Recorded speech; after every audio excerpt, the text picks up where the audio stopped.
নমস্কার বন্ধুরা, আমার চ্যানেলে জানাই সবাইকে স্বাগত। আজ একটু নর্মালভাবে চিকেন বানিয়ে নিয়েছিলাম। মেয়ে বলল, মা রাত্রিরে আর কি দিয়ে ভাত খাবো, ফ্রিজে তো মাংস আছে অল্প, তাহলে বানিয়ে ফেলো। তাই ওর কথা মতো আমি একটু নর্মাল চিকেন বানিয়ে ফেললাম। জানি না এর কী নাম দেওয়া যায়, তাই আমি এটার কোনো নাম ভেবে উঠতে পারিনি। একদম সিম্পলভাবে বানিয়েছি তো, তাই সমস্ত উপকরণ নিয়েই এখন আমি বসে পড়েছি যে কী করে বানানো যায়।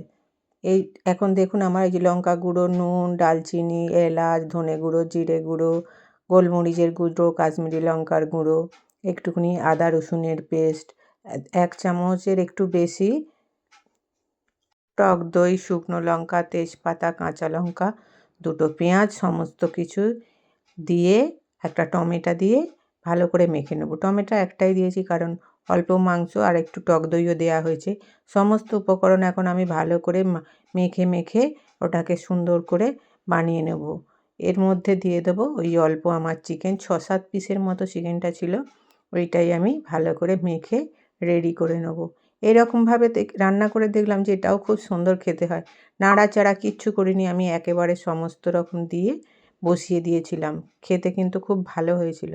আর এর মধ্যে দিয়ে দেবো অল্প পরিমাণে তেল। যেহেতু মাংস আমার কম আর মেয়ে বলল একেবারে সাদা রকমভাবে বানাতে, তাই সেই মতোই আমি একেবারে অল্প তেল আর অল্প একটু জল দিয়ে আমি ওভেনের মধ্যে বসিয়ে দেবো।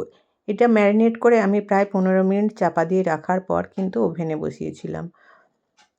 চাপা দেওয়ার পর আমি 15 মিনিট রেস্টের পর আমি আবার ওইটাকে বসিয়ে দিয়েছিলাম 20 মিনিটের জন্য। দেখুন 20 মিনিটের মধ্যে যা মাংসতে জল ছিল বা মাংস ছেড়ে যে জল বেরিয়েছিল সমস্তটাই শুকনো হয়ে গেছে। আমি এই মাংসটায় কোনো আলু দিইনি, কারণ মেয়ে আলু খেতে ভালোবাসে না মাংসর, তাই আমি আলু দিইনি। আর আমিও তেমন একটা আলু পছন্দ করি না মাংসর।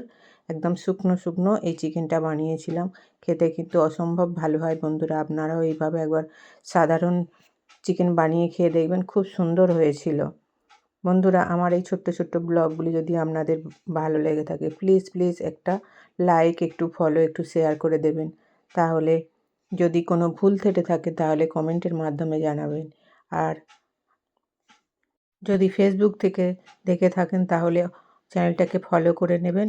আর যদি ইউটিউব থেকে দেখে থাকেন তাহলে চ্যানেলটিকে সাবস্ক্রাইব করে নেবেন।